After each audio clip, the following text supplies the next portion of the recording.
नमस्कार दोस्तों, आइए जानते हैं आज राजस्थान की बड़ी खबरें। आज की पहली खबर है कि राजस्थान में 23,000 खाने नहीं होगी बंद। राजस्थान की 23,000 खाने और 15 लाख लोगों के रोजगार पर आए संकट मामले में भजन लाल सरकार को सुप्रीम कोर्ट से बड़ी राहत मिली है। सुप्रीम कोर्ट ने एनवायरमेंट क्लियरेंस के अभाव में सुप्रीम कोर्ट ने शुक्रवार को नेशनल ग्रीन ट्रिब्यूनल एनजीटी के खनन बंदी के आदेश पर अंतरिम रोक लगा दी है। ऐसे में अभी प्रदेश की 23,000 खाने बंद नहीं होगी। शुक्रवार को सुनवाई के दौरान इस मामले में अब फिर से 12 नवंबर को सुनवाई होगी। आमेर में हाथी सवारी का चार्ज घटाया। जयपुर के आमेर में हाथी सवारी की दरों को कम करने का फैसला लिया गया है। यह फैसला राजस्थान पर्यटन विभाग की ओर से पर्यटन भवन जयपुर में शुक्रवार को हुई बैठक में लिया गया। आमेर महल में संचालित हाथी सवारी की दरों की समीक्षा को लेकर पर्यटन सचिव की अध्यक्षता में बैठक हुई थी। बैठक में आमेर महल में संचालित हाथी सवारी की दर 2,500 रुपए से घटाकर 1,500 रुपए की गई है। ये दरें 15 नवंबर से प्रभावी होंगी।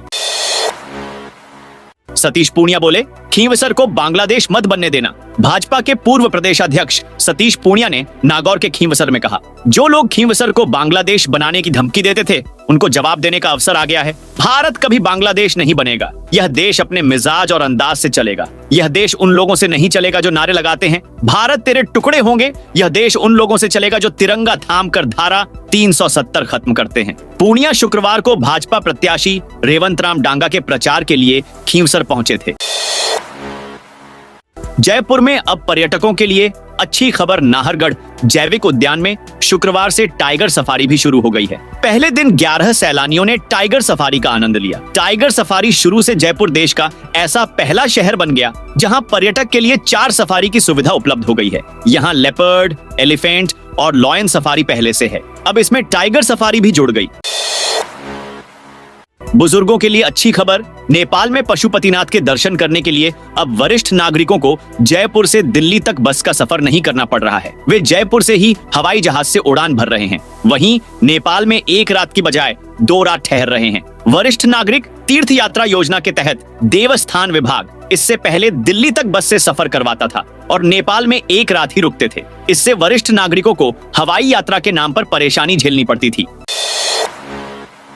देवउठनी एकादशी से पहले सोने चांदी के दामों में भारी गिरावट। देवउठनी एकादशी से पहले शादी वाले परिवारों के लिए खुश खबर आई है। अंतरराष्ट्रीय बाजार में चल उथल पुथल के चलते सोने चांदी के दामों में भारी गिरावट का दौर बना हुआ है। पिछले 15 दिन में चांदी 9,000 रुपए प्रति किलो और सोना स्टैंडर्ड 3,200 रुपए प्रति 10 ग्राम तक सस्ता हुआ है। सर्राफा कारोबारियों ने पहले ही आशंका जताई थी कि अमेरिका में राष्ट्रपति चुनाव के नतीजे सोने चांदी की कीमत पर असर डालेंगे।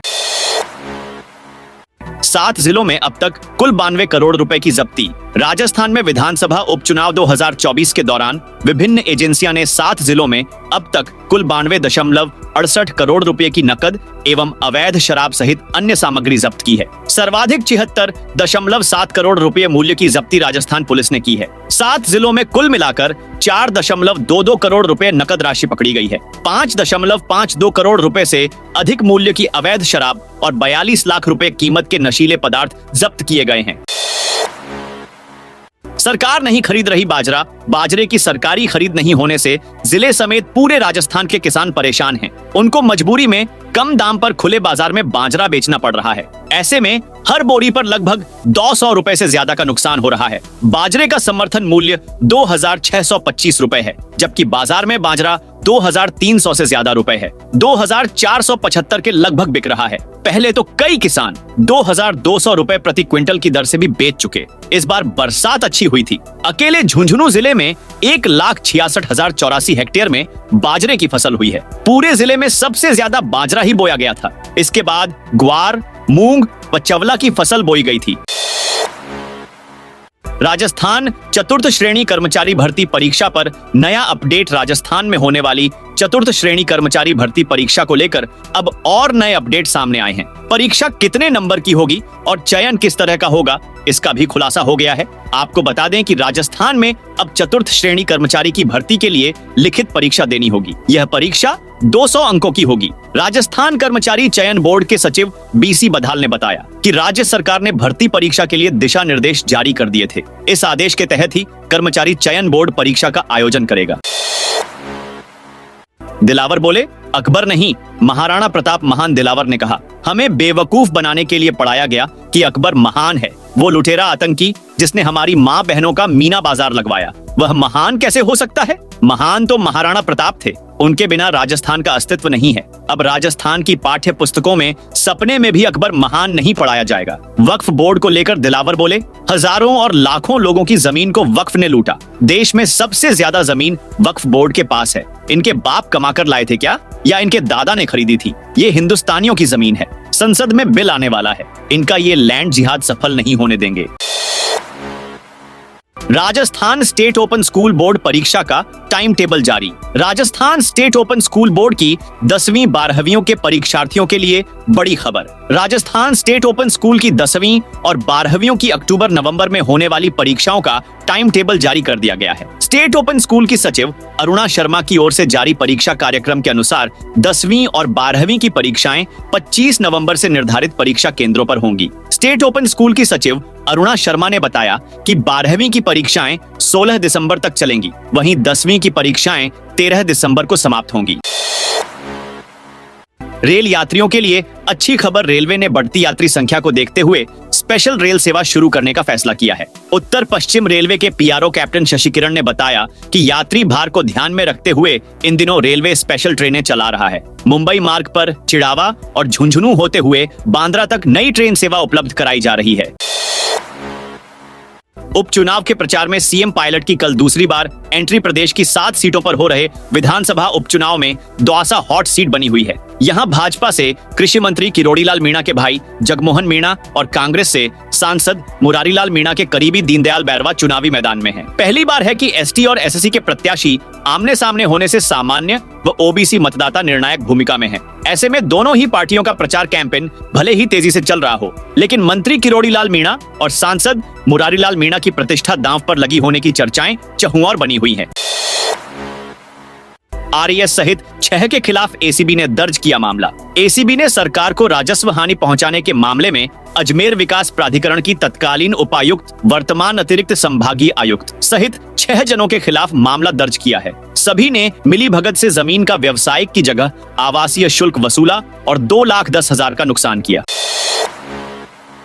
पार्टी ने एक व्यक्ति एक चुनाव बताकर टिकट काटा। 84 विधानसभा उपचुनाव में पार्टियों के साथ ही निर्दलीय कैंडिडेट भी कड़ी टक्कर दे रहे हैं। 84 में आदिवासी परिवार से जुड़े और भारत आदिवासी पार्टी में काम कर चुके बदामी लाल बागी होकर चुनाव लड़ रहे हैं। वे निर्दलीय कैंडिडेट के रूप में गांव-गांव जाकर प्रचार में जुटे हैं। बदामी लाल ने भारत आदिवासी पार्टी के सांसद राजकुमार रोत और अन्य नेताओं पर जमकर निशाना साधा। कहा कि पार्टी के ही बड़े नेता खुद ये नियम तोड़ रहे हैं। खुद राजकुमार रोत पहले विधायक बने, इसके बाद फिर चुनाव लड़े और विधायक बने, इसके बाद अब सांसद का चुनाव लड़कर जीते। जब बड़े नेता को 3 बार टिकट मिल सकता है तो ये नियम कहां रहा? नियम तो खुद बड़े नेताओं ने तोड़ दिया है।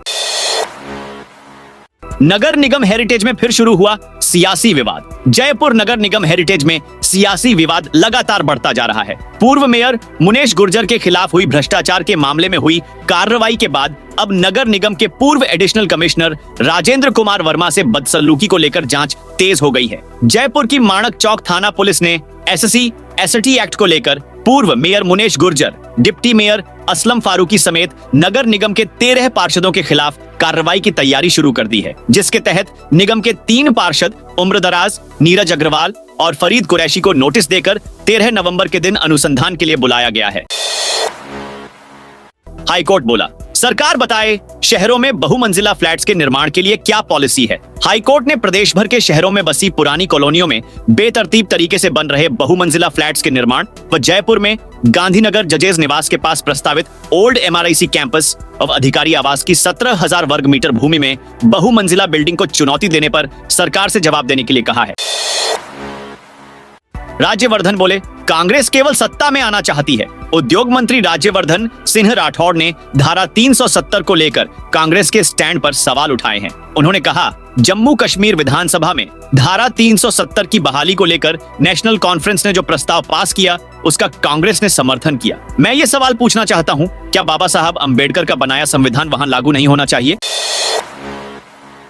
यूडीएच के प्रमुख शासन सचिव और जेडीसी को अवमानना नोटिस। हाई कोर्ट ने अदालती आदेश के बाद भी सफल आवंटी को पीआरएन में भूखंड नहीं देने पर यूडीएच विभाग के प्रमुख शासन सचिव वैभव गालरिया और जेडीसी आनंदी को अवमानना नोटिस जारी किया है। जस्टिस नरेंद्र सिंह ढड्ढा ने यह निर्देश रोहतान सिंह की अवमानना याचिका पर दिया। अदालत ने नोटिस जारी करके पूछा है कि क्यों ना उनके खिलाफ अदालती आदेश की अवहेलना करने पर अवमानना कार्रवाई अमल में लाई जाए।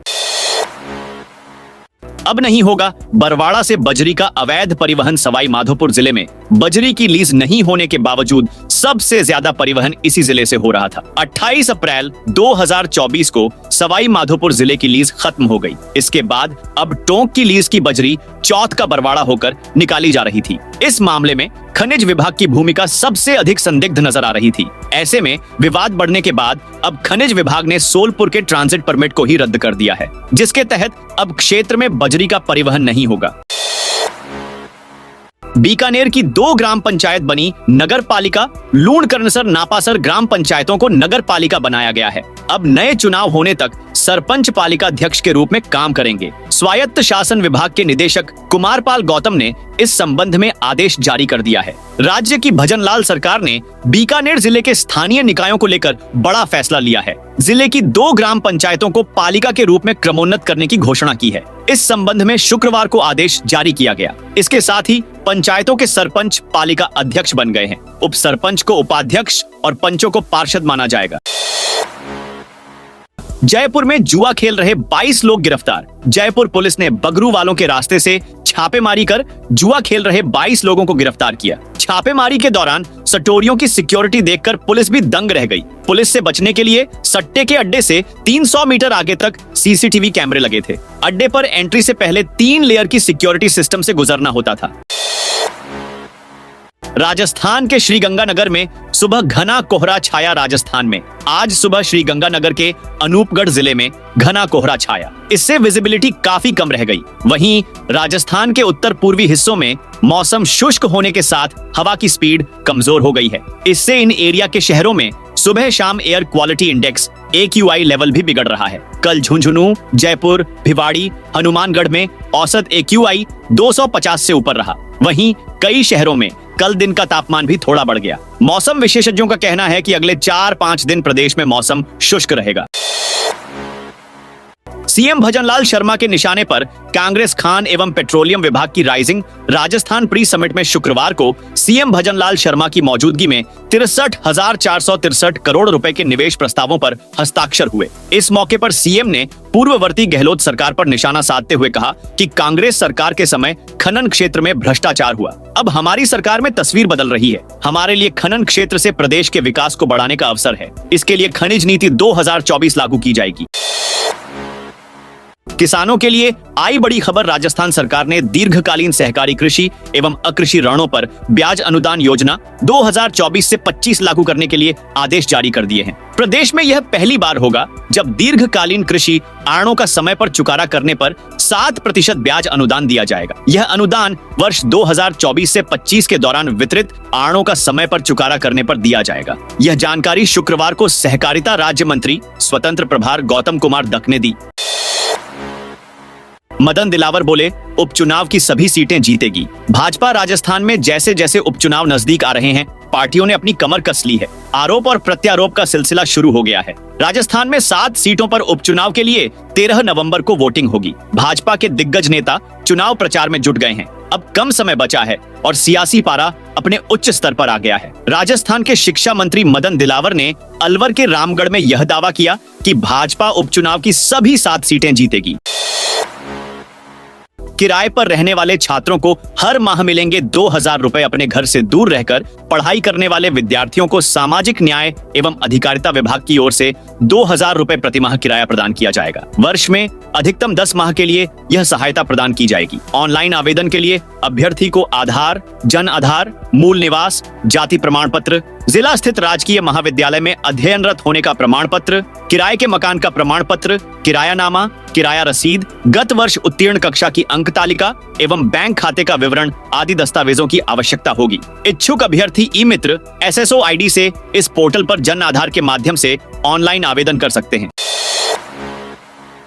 बीकानेर से चलने वाली वंदे भारत ट्रेन देरी से चलेगी शहर वासियों के लिए अब वंदे भारत ट्रेन चलने का इंतजार बढ़ता ही जा रहा है। अभी तक इसके चलने के केवल कयास ही लगाए जा रहे हैं, लेकिन यह कब चलेगी, कहां से कहां तक चलेगी, क्या समय रहेगा, इन सब सवालों को लेकर कोई स्थिति स्पष्ट नहीं हो सकी है। गौरतलब है कि कई महीनों पहले आयोजित एक कार्यक्रम के दौरान केंद्रीय मंत्री अर्जुन राम मेघवाल ने सितंबर से बीकानेर में वंदे भारत ट्रेन चलने का ऐलान किया था। अब जबकि नवंबर का पहला सप्ताह बीत चुका है, अब तक वंदे भारत ट्रेन का संचालन तो दूर, बीकानेर मंडल के किसी भी स्टेशन से इसके संचालन की सुगबुगाहट भी सुनाई नहीं दे रही है। ये थी आज राजस्थान की बड़ी खबरें। आपने अभी तक इस वीडियो को लाइक नहीं किया तो फटाफट से कर दीजिए